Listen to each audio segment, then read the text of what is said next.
welcome to this week's seminar. Last week we had a seminar from somebody from outside. Today it's one of our own, whom you know well, Dr. Dion Weatherly, whom I met, I think I'd be right in saying, about 10 years ago, when we were putting together a rather innovative collaboration funded by industry in the ARC of 4 universities, of which the JK was the UQ part, called AMSRI, the Australian Mineral Science Research Institution, I think. And it wanted to do some lateral thinking about mineral processing, and the industry gave us 5 years to do that. It was really quite successful. And one of the things we wanted to look at was the fundamentals of breaking rocks. What's the physics of the process? JK is obsessed by the engineering of it, but what really goes on at the fundamental level? And we were lucky enough to stumble across Dion, who's been thinking about this stuff for a long time, and put him onto the problem. He did some great work, and he's been really on that path ever since his current. And for the last several years, role has been a joint one between the Bryant Centre working in Gideon Chitombo's block caving project, which is a very successful program, and sitting here at JK continuing to think about combination on a fundamental process. Dion's a physicist. He did a PhD in geophysics, where he started to get into what he's become really internationally renowned for, which is the fundamentals of earthquakes, and he's been very successful in applying high-performance computing, supercomputers, to the fundamental simulation of what happens when the Earth moves, which is, I guess, the largest form of comminution to likely to find. So he was well prepared when we came across him to think about our problems, and I think it would be true to say he's now one of Australia's leading proponents of computational geoscience, if you like. And I think we all remember, was it a year ago when you burst into the media with your paper in one of the Nature journals, and the media blessed took an interest in it, and Dion was a media tart for a short while. So, tell us about multi-fractals and comminution. Thanks, Tim.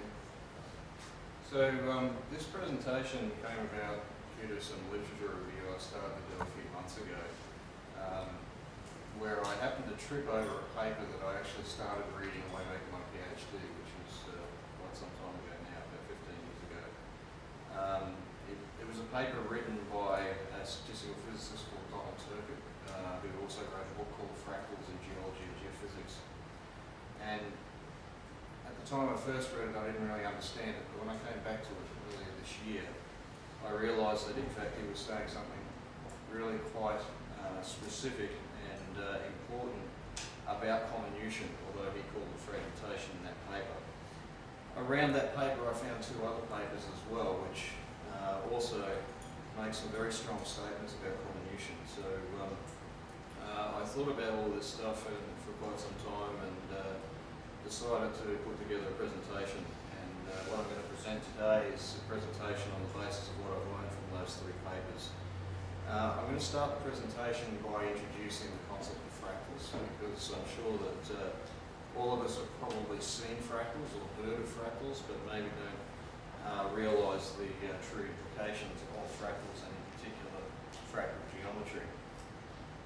So let's start with what is geometry.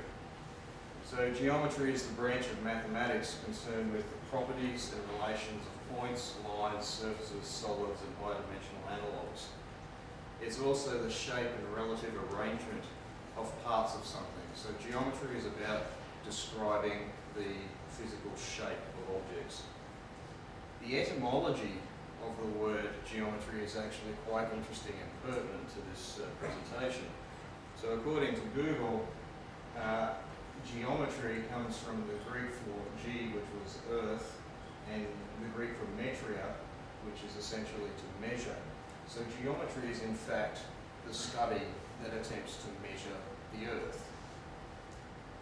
However, we usually think of geometry in terms of a whole series of rather boring and semi-disinteresting relationships between parallel lines, the number of sum of the angles within triangles, various other things, sorry, I'll go back, various other aspects of angles, and we can use this to do some quite sophisticated stuff. Pythagoras' theorem, of course, allows us to build walls which are actually basically provided the axiomatic basis for all of these kind of relationships, and you can derive all of this work from what Euclid did way back in about 300 BC.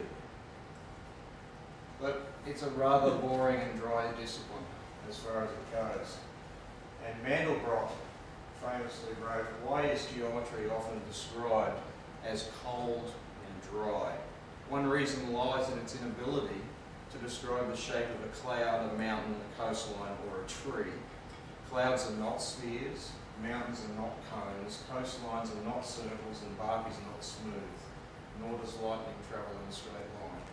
That's a rather damning condemnation of geometry, given that geometry aims to measure the Earth. One of Mandelbrot's most famous statements is, "How long is the coastline of Britain?"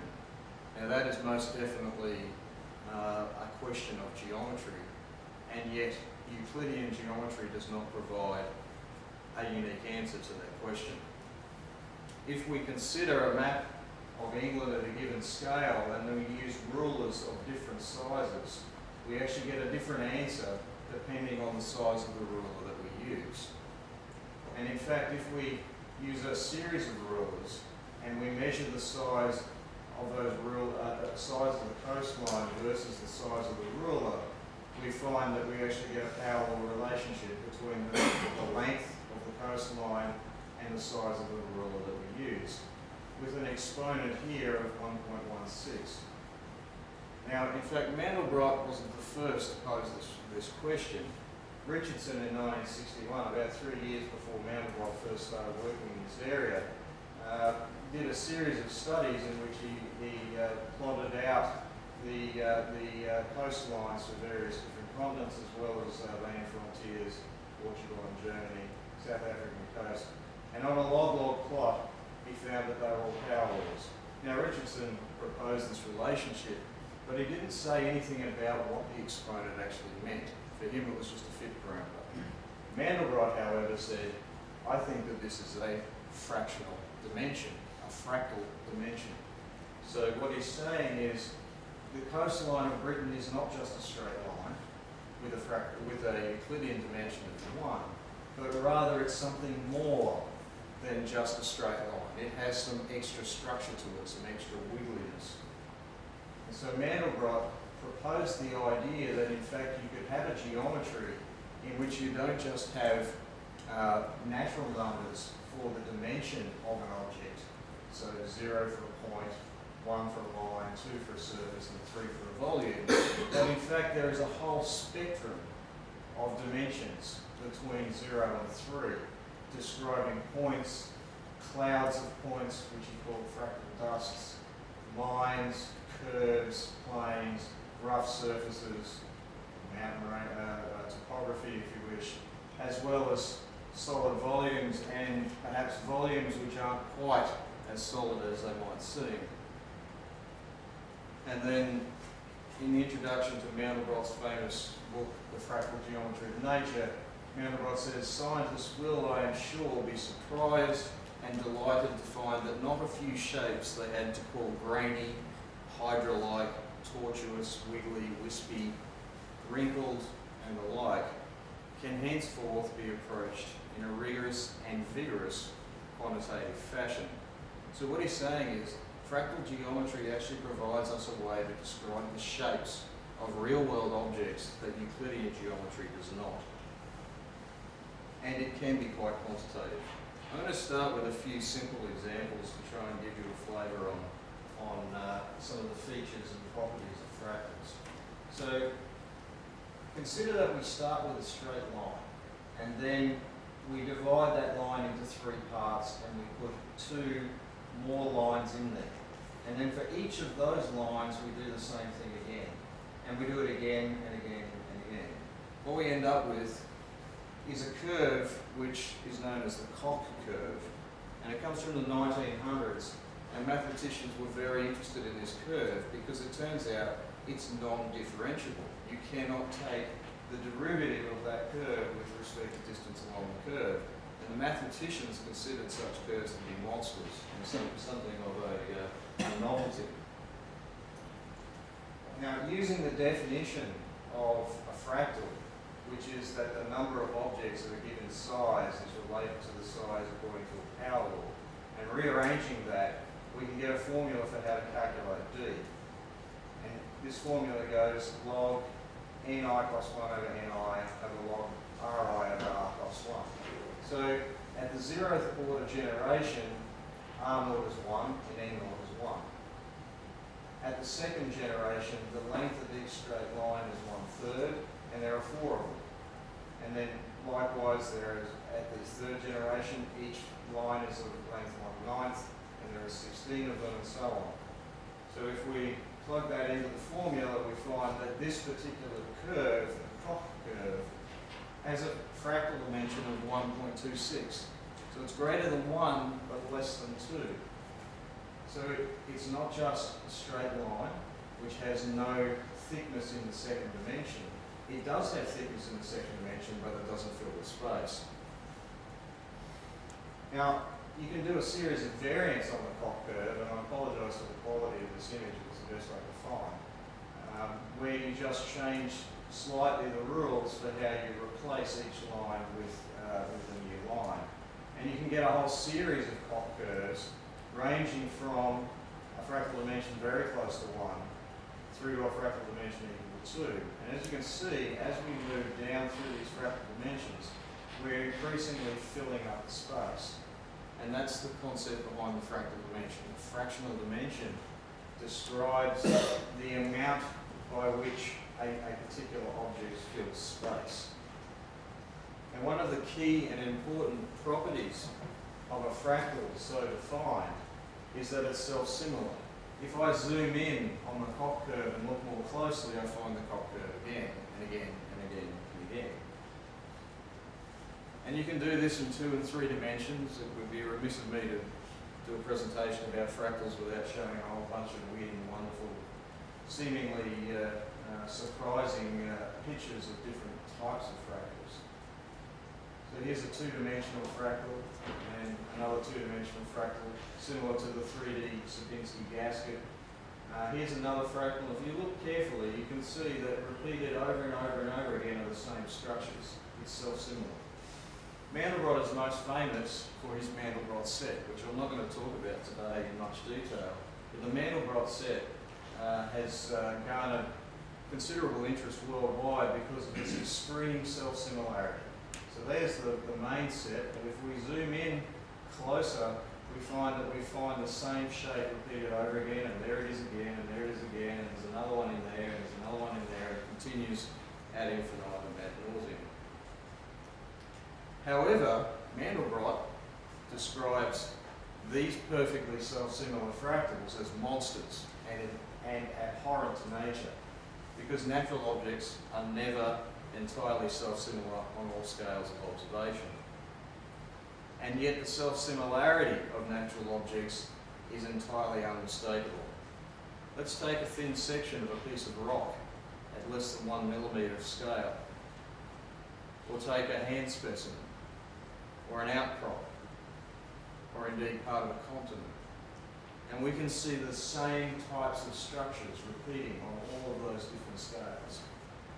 So nature is self-similar, and fractal geometry does provide a means for us to characterise and quantify the geometry of nature.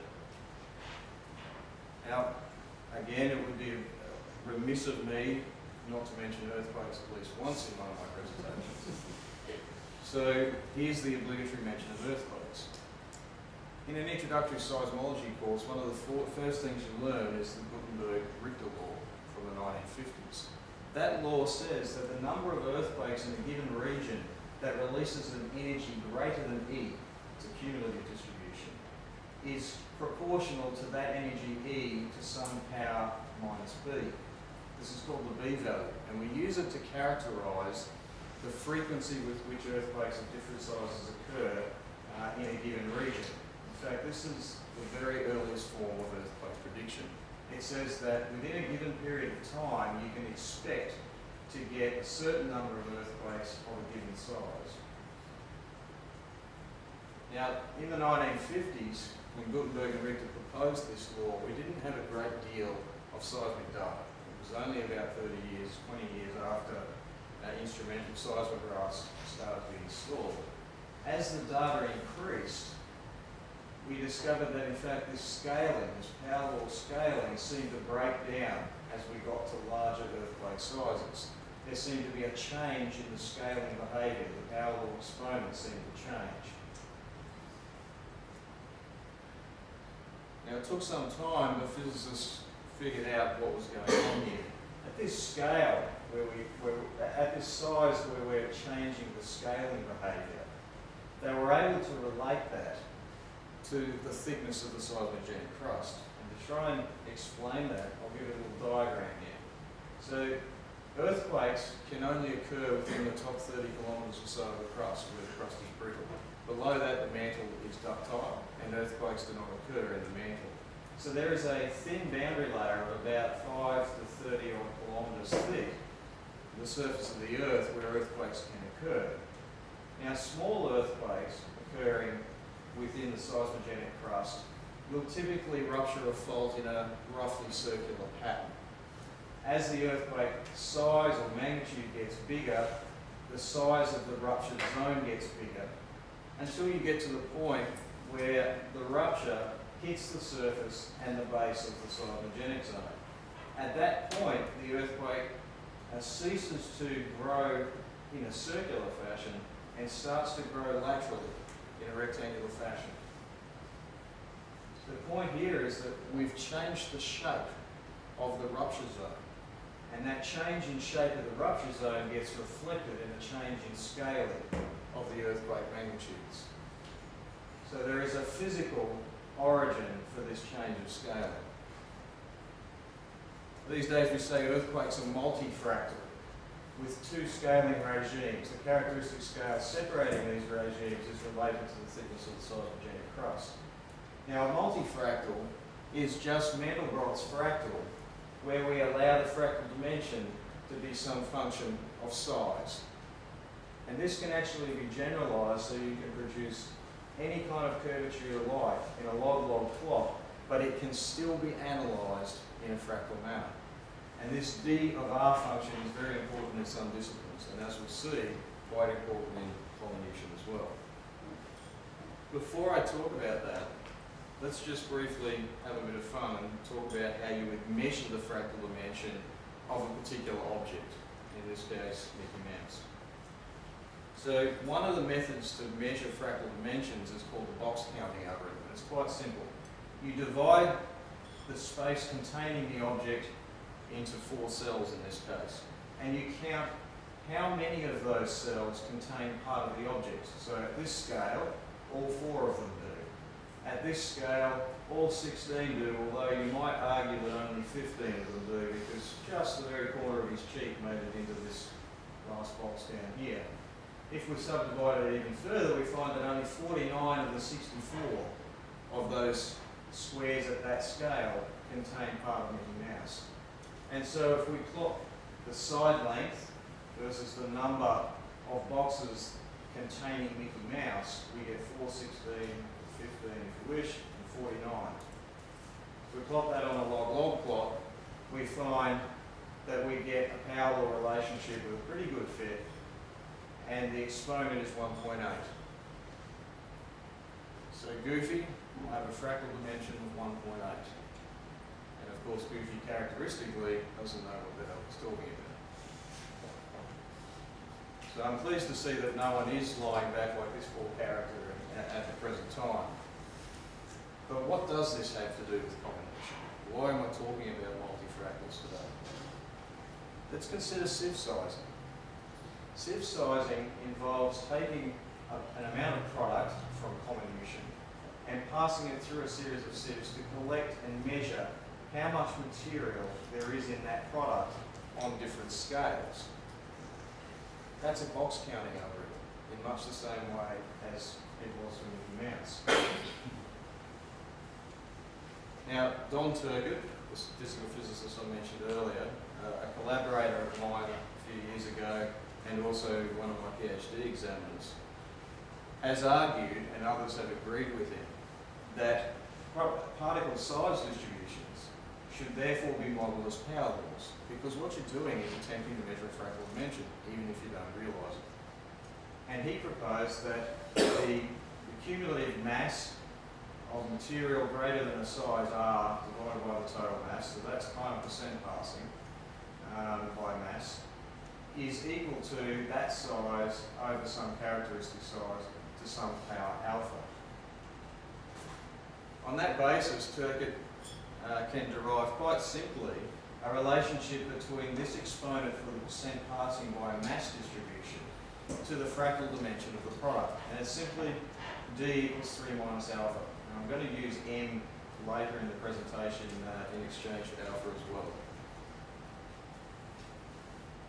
But does that work? Can we actually model size distributions using power law and get some meaningful information with regards to the fractal dimension? In Turcotte's paper, he lists this table where he's collected together information about fragmentation from a whole range of different scenarios. Projectile fragmentation of gabbro with lead or with steel, meteorites, artificially crushed quartz, some models are in here as well, disaggregated rocks, chemical explosions, nuclear explosions, broken coal, interstellar grains, fragmentation of basalt clay, sands, gravels, stony meteorites. And in all cases, you can define a fractal dimension. Hello, Colin. So the fractal dimension here we see actually has a fairly broad range of values from 1.44 all the way to 3.5. But what's the physical significance of that fractal dimension? And this is where Turcotte's paper gets interesting. To answer that question, Turcotte proposed a very simple model for comminution, or fragmentation of a single particle. The particle itself is represented as a cube. To simulate breakage or comminution of the particle, the cube is divided into 8 smaller cubes of equal size. And then with a certain defined probability PC, one or more of these cubes are further subdivided. So if PC is 1 over 8, then one of those cubes will be selected and subdivided into 8 smaller cubes. And then one of those cubes is selected and subdivided into 8 smaller cubes again, and so on and so forth down through the scales. If you do that for different values of PC, we can look at what sort of fragmentation we get. So the big red guys are the original sized cubes, and these orange guys are the smaller ones. So for a PC of 0.1, there's a 10% probability that one of these cubes will actually be subdivided. And then there's a 10% probability that gets subdivided again. If we increase to 0.3, we start to get some fine fragmentation occurring, some smaller fragments occurring as well. And increasingly, as we increase PC, we get finer and finer fragmentation until we get to around 0.8, where the material has been almost completely destroyed. Now, looking at these plots here, imagine that the straight lines dividing up these blocks are fracture surfaces. So in this first case, we have relatively few fracture surfaces, and they subtend a significant fraction of the bottom. This is bulk splitting. Whereas when we get to the other extreme, we've got fractures everywhere, subtending almost the entire volume. So if we were just to plot the fracture surfaces out, we would find that we had a fairly low fractal dimension for the fracture surfaces here, and an extremely high fractal dimension for here. Now it turns out for this model, and this is why Turcotte used the model, you can actually calculate the relationship between the fractal dimension of the product size distribution and this breakage probability PC, and it comes out to be like this. The breakage probability is considered a proxy for different breakage mechanisms. Thus, different values of the fractal dimension of the product size distribution can be interpreted as occurring because of different breakage mechanisms. D in itself is then a proxy for different breakage mechanisms. Now, Bichelli and others from the soil sciences have applied Turcotte's fractal analysis to study the PSDs of soil samples from various locations around the world, about 17 different samples. And here are 4 of the examples that they found. Now, in all cases that they studied, they found that they didn't get a single power law, but they actually got 3 scaling regimes. 1, 2, 3. Careful chemical analysis showed that, in fact, this scaling regime here corresponded to the clay component of soil. This scaling regime corresponded to the sand component of the soil, and the one in between was silt. And the characteristic scales at which scaling was broken corresponded to the sizes, to the mean sizes of sand and clay particles. So here again we see multi-fractals, but the characteristic scales here are related to physical properties of the thing that we're measuring. And the scaling regimes, according to Turcotte, tell us something about the fragmentation that occurred in order to produce these different domains of clay, sand and silt. We're going for time. Okay. So let's try fractal analysis using some data obtained in a recent plant survey. What I've done is developed a little algorithm which will just take a whole series of percent passing by mass distributions, and it will attempt to fit firstly a single power law to that data, which is shown in green here, and then it will try to fit 2 scaling regimes and calculate the characteristic scale at which scaling is broken. Here's the R-squared values. I don't know what you want to make of that, Tim. So if we just fit a straight power law to the run of mine from this particular plant, we get a fractal dimension of about 2.5. And it appears to be a reasonable fit, but in fact it doesn't look terribly good when applied. With the 2 scaling regimes, we do somewhat better in fitting it with 2 different exponents. 2.45 for larger than 1.4 millimetres and 2.7 for lower than 1.4 millimetres. Similarly, if we look at the crusher feed, we can do a similar sort of analysis. This one looks like it might actually be 3 scaling regimes, although I haven't tried to fit to it. We've got a scaling change of around 1 millimetre and then a scaling change of around 29 millimetres, and I think you'll find that that regime there is probably related to crushing prior to coming to the plant.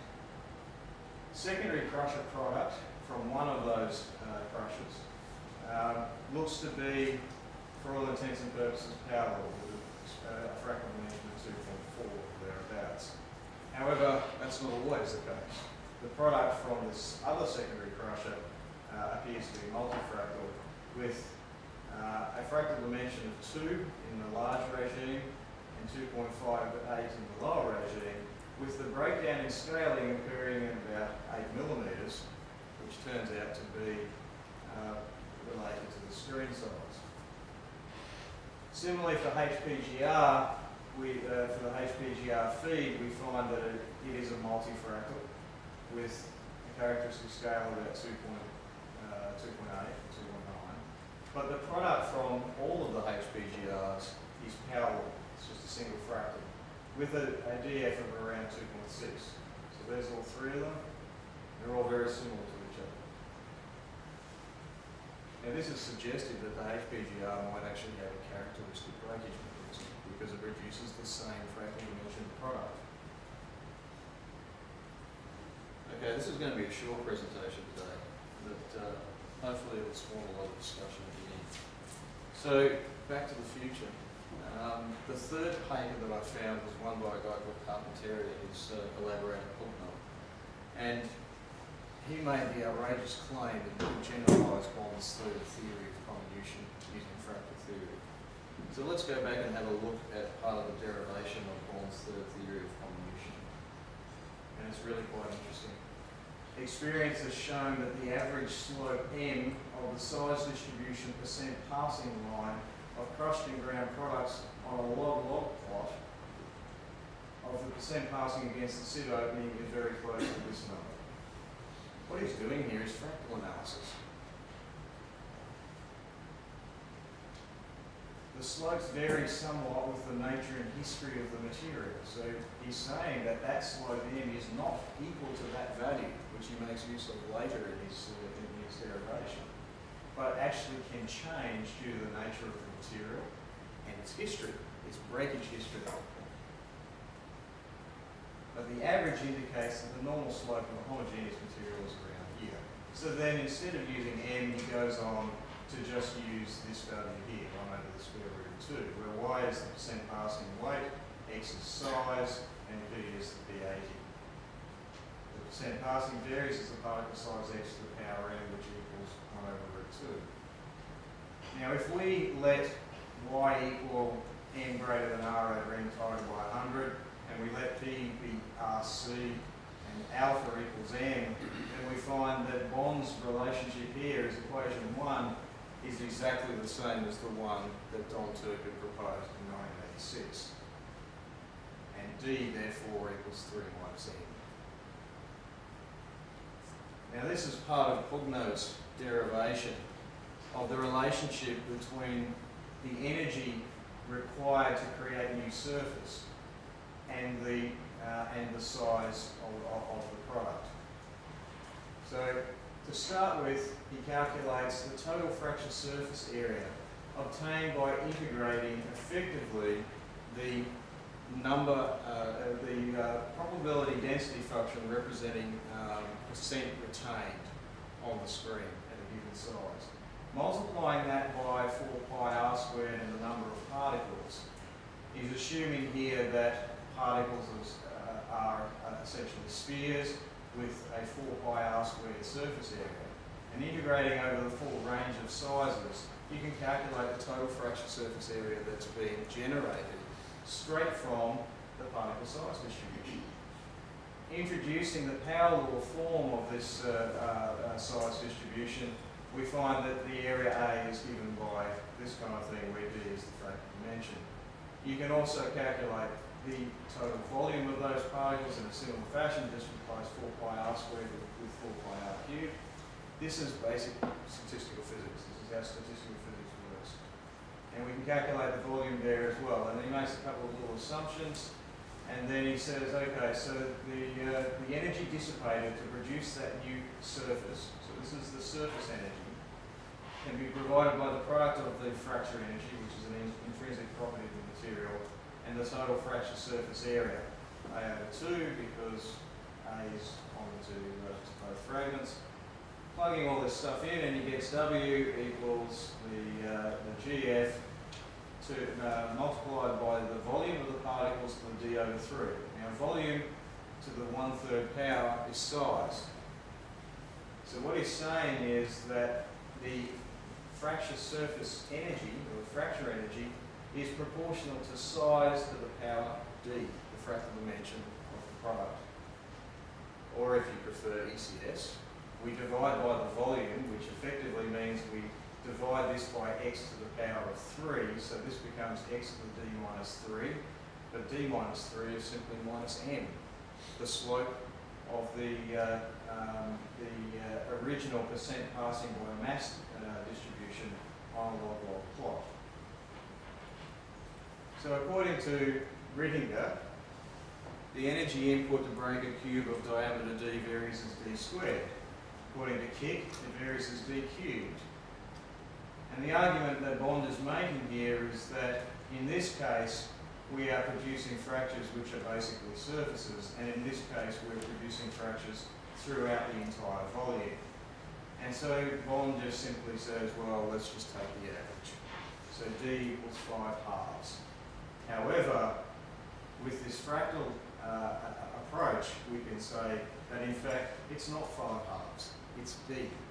So the amount of energy required to break that rock is proportional to size to the power D.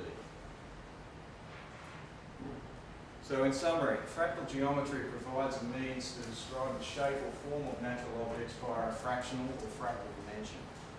The slope m of that of the particle size distribution on the log-log plot is related to the fractal dimension of the product through this relationship D equals 3 minus m. Different fractal dimensions imply different breakage mechanisms, and that's important. When we measure the fractal dimension in this manner, we're actually learning something about the process that broke that rock. PSDs are often multi-fractal with one or more characteristic scales separating the different regimes, And those characteristic scales are related to physical properties, either of the material or of the machine that did the breakage. So if we can do a systematic analysis using the data sets that we have here at the JKMRC, we may well be able to make much simpler models for predicting the product of different comminution devices. And finally, Bond's third theory can be generalised to the amount of absorbed energy is proportional size to the power d, the fractal dimension, or the specific energy is proportional x to the minus n, the slope of the BSD on a log-log plot. So that's all I have for you. Do eye candy during question time. This is a clever little method for generating fractals that look like trees. It's quite a simple method. Yeah. Well, thanks, Dion. It's a great example of simple mathematics having great power, and it was also, if I might say so, a great example of how to present a difficult subject in a simple educational way. So there have got to be lots of questions. Who's going to do number one? Yeah. The question I have is the relationship between fractal dimension and particle shape. Yes. That sequence, I mean, you sort of relate the breakage mechanism with the fractal dimensions. Okay. What about the shape? I guess the relationship between them to the You mean the shape of the shape of the particles and its fractal dimension. So the shape of the particles will be related to this fractal dimension. So this is the size fractal dimension, but you'll have other fractal dimensions which are for the surface area. You can calculate that, and you'll also have a fractal dimension for the overall shape or the size of the objects. So it's all encompassed in the fractal dimension. So The key assumption there is that the material that you're analysing came about by breaking a single particle. You know, if you then just have lots of particles being broken, then you can still just superimpose it with that dimension.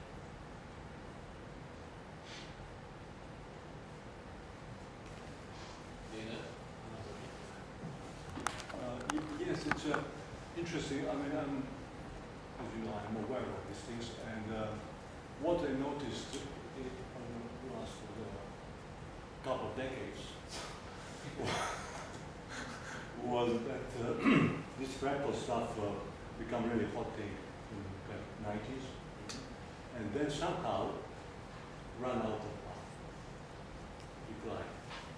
Actually, Less and less, you know. And it wasn't the fractal thing that ran out of puff, but it's very close cousin that I didn't talk about today, which is self-organized. Yeah, and now major application, as far as I know, was kind of to produce these artificial images of the nature and this kind of stuff. Not in every discipline. Yeah. People are now starting to use fractal generation techniques to try and better model synthetically the real structure of the system. And that's leads me to my real question, and which is what you think, what would be really, I think from my point of view, learning about fractals, we come to conclusion, not about so much about fractals, but reasoning for their existence. And reasoning for their existence is basically saying that we can derive properties of the big structures based on testing of the small structures. So if you do some testing on the small structures of similar nature, then we can derive information from the big structure, which means for in situ something. For fractals, yes, but not necessarily for multi-fractals. Yeah, okay. But assuming it's the same physics, same of course. Sorry to be So I think that probably will be most valuable. The challenge with multi-fractals is that if you're only analysing small scale, you may not know about the characteristic scale that changes the scale regime. Yeah. However, if you have a continuously varying fractal dimension with size, and you can characterise what that function is on the small scale, then you can. Sure. But in our world of rock size reduction, processing, we are talking this scale versus that. They're about the same. Yeah. So basically, by testing on this scale, we can say something how things on that scale will behave. That's not necessarily true, because some of the work on some bond products that I looked at shows multi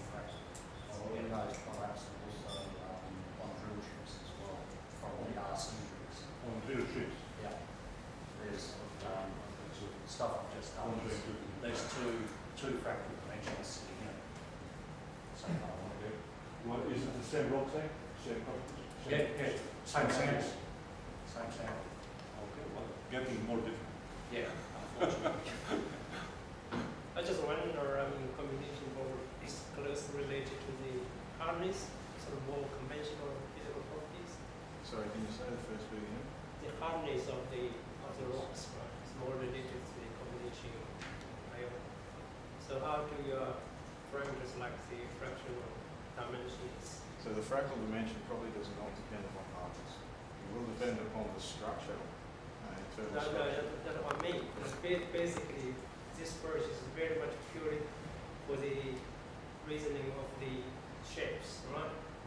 So from a physics point of view, the rocks, the interactions between the individual particles, atoms, upper plane or a rock. So my question So the is, interactions between the particles basically determine the breakage mechanism, yeah. and so therefore it determines the fractal dimension. So that's what it means. That if you can order the product of a process, you can be able to know when we are modeling parameters to predict the strength. Is that right? I'm not sure. I think we have to think about this. Huh? I think that the issue there is that the hardness actually comes into the constant of proportionality in the bond relationship, Yeah. which is related to the fracture energy of the material itself. But I don't believe that the fractal dimension necessarily is related to hardness. So there's no relationship whatsoever. I don't think there would be, but that's a hypothesis. I think we'd have to test it. I'm probably different.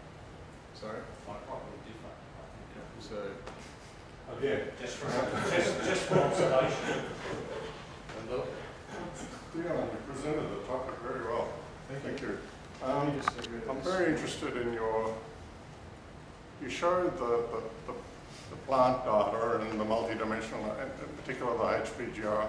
One case you got just one dimension, another case you got three, and you're saying breakage mechanisms. I'm interested,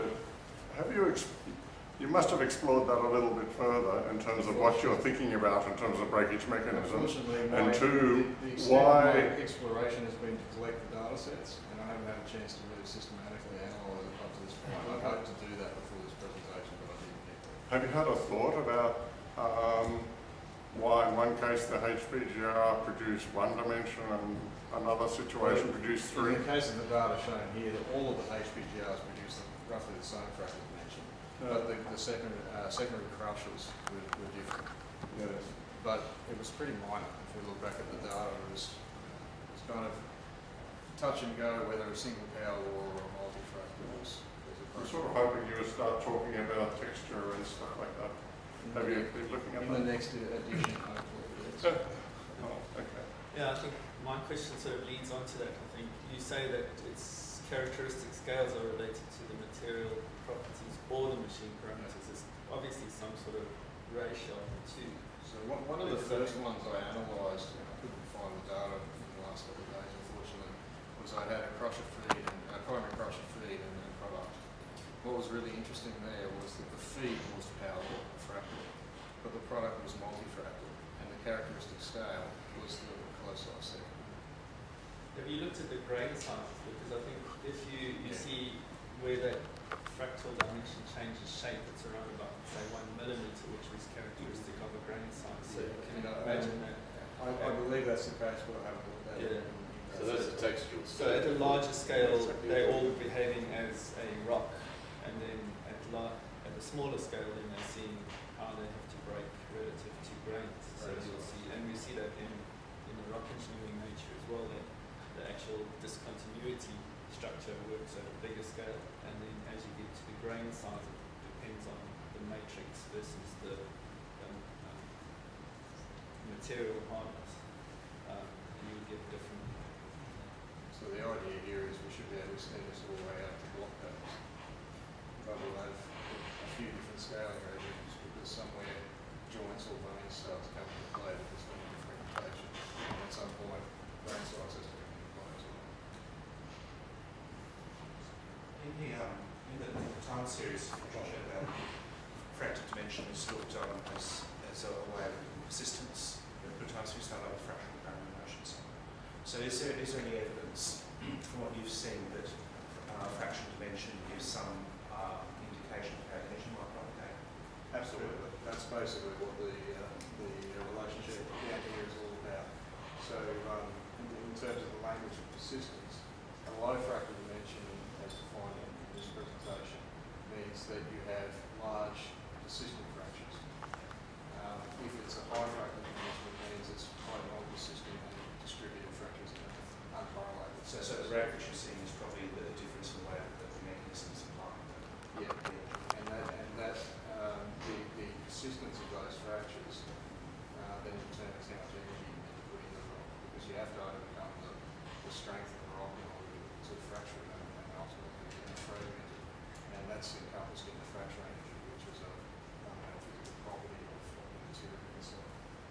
And the fracture dimension is also an indication of stability of a chaotic system and stochastic systems as well.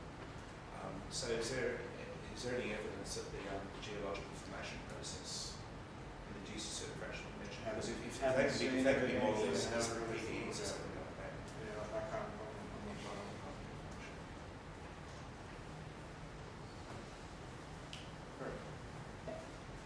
Very interesting talk. And it's actually opened my to explain a lot of things that happen in Comminution. For example, Comminution 3 laws, and kick, literature, and bond. All the difference on that law is actually in the factor. One take one take two, one take 1.5, and then come to Stephen Rowe, and he argued, no, it doesn't work for some, and then he derived another equation, which is actually change the fractal, rather than a fixed constant. Is that he used a size distribution or it's an expression, empirical expression on that fractal. So On the fractal dimension. that's right. Yeah, so basically what he's saying is that it's a generalized multi-fractal. He's basically made the fractal dimension a function of size, and so he's describing it as a generalized multi-fractal. That's you can generate paper to generalize all the Comminution from this. So This will be a very good paper. But the question, not common. It's once you have size distribution data, then you can easily fit with the fractal equation. On a gap between the research and the reality is actually how you predict the fractal from the material property, from the operation condition. It's a challenge, and it's also is a gap in the current research. And I think that's where we're very well placed here at JKMRC with the data sets that we have. We can actually do data mining to start to do that sort of thing. Relating to that, there's been some work, I think it's in water intrusion into water surfaces that they've looked at modelling multi-fractals as stochastic distributions rather than just a deterministic spectrum. And if you give that a stochastic distribution, you could then have a prediction of confidence around what this happened. Which you could, There's work to be done. I wasn't proposing this was the end of the story. It's more the start of the story. Can I just ask a quick question? The empirical methods we've used for decades to measure size distributions, or the functions that have been fitted to size distributions, like Rosengrad and Gaussian, are power law type functions, which have been sort of stumbled across by people realizing it fits. And really that's part of the story, I suppose, but what this is doing is bringing us a bit more capacity to interpret what those And that's experiments might actually mean. And that's the point of it. By bringing in fractal geometry and interpreting it in terms of fractal geometry, we're actually learning more about what's going on than simply fitting that function that it seems to work and then finding a scenario where it doesn't work so another function. This provides a means for us to actually understand, okay, why is it that a Rosen-Randler style of power law works well here, but more normal, which can also be written as a works in another scenario. So I think it's a framework for analysing the different